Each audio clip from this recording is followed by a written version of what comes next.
ఏంటి మీకు అంత పొగరు అని నాగవల్లి కావేరితో అనేసరికి కావేరి అయితే మాకున్నది పొగరు కాదు, ఆత్మవిశ్వాసం. మా నా నా భర్తకి నాకు ఉన్నది ఆత్మవిశ్వాసం. ఆ ఆత్మవిశ్వాసమే మమ్మల్ని కాపాడుతుంది అని చెప్పేసి అంటూ ఉంటుంది. ఇక మేము ఏ తప్పు చేయలేదు, ఎవరిని చంపలేదు, ఏ నేరం చేయలేదు కాబట్టి మేము ఆ నేరం నుంచి బయటకు వస్తామనే నమ్మకం మాకు పూర్తిగా ఉంది. కానీ నువ్వు అనుకున్నట్లుగా నీ బావ అంత మంచివాడు కాదు, వాడు పెద్ద దుర్మార్గుడు.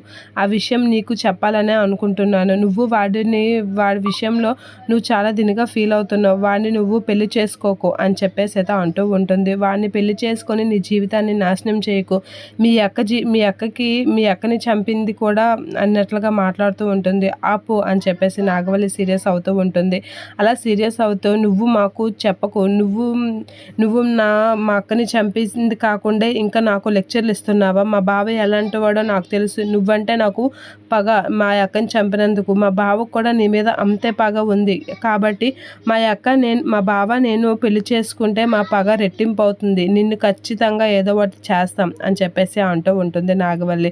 ఆ విషయంకి కావేరి అయితే అలా చూస్తూ ఉంటుంది. నువ్వు చాలా భయపడుతున్నావు కదా, నేను మా బావ కలిస్తే నీకు ఖచ్చితంగా శిక్ష పడేలా చేస్తాము, నిన్ను ఏదో ఒకటి చేస్తామనే భయం నీకు చాలా ఉంది.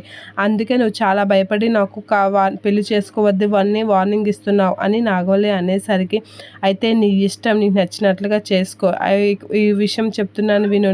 నా జోలికి నువ్వు మీ బావ ఏదైనా చేసుకోండి, నాకు అనవసరం. కానీ ఈ విషయం మాత్రం చెప్తున్నాను, నువ్వు నా జోలికైనా నా కూతురు జోలికైనా వస్తే మాత్రం ఊరుకునేదే లేదు. మీరు ఎలా పోయినా నాకు అనవసరం.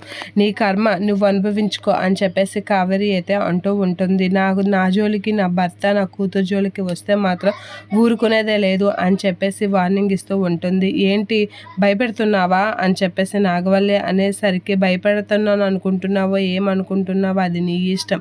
నా జోలికి మా జోలికి వస్తే మాత్రం నీకు మీ బావకి ఇద్దరికి బాగోదు అని చెప్పేసి సీరియస్గా వార్నింగ్ ఇస్తూ ఉంటుంది. అని నాగవల్లి అయితే ఏళ్ళు చూపించేసరికి ఆపు అని కావేరి అయితే చాలా సీరియస్గా అంటూ ఉంటుంది. ఇక నాగవల్లి అయితే అలా చూస్తూ ఉండిపోతూ ఉంటుంది కావేరి వైపు.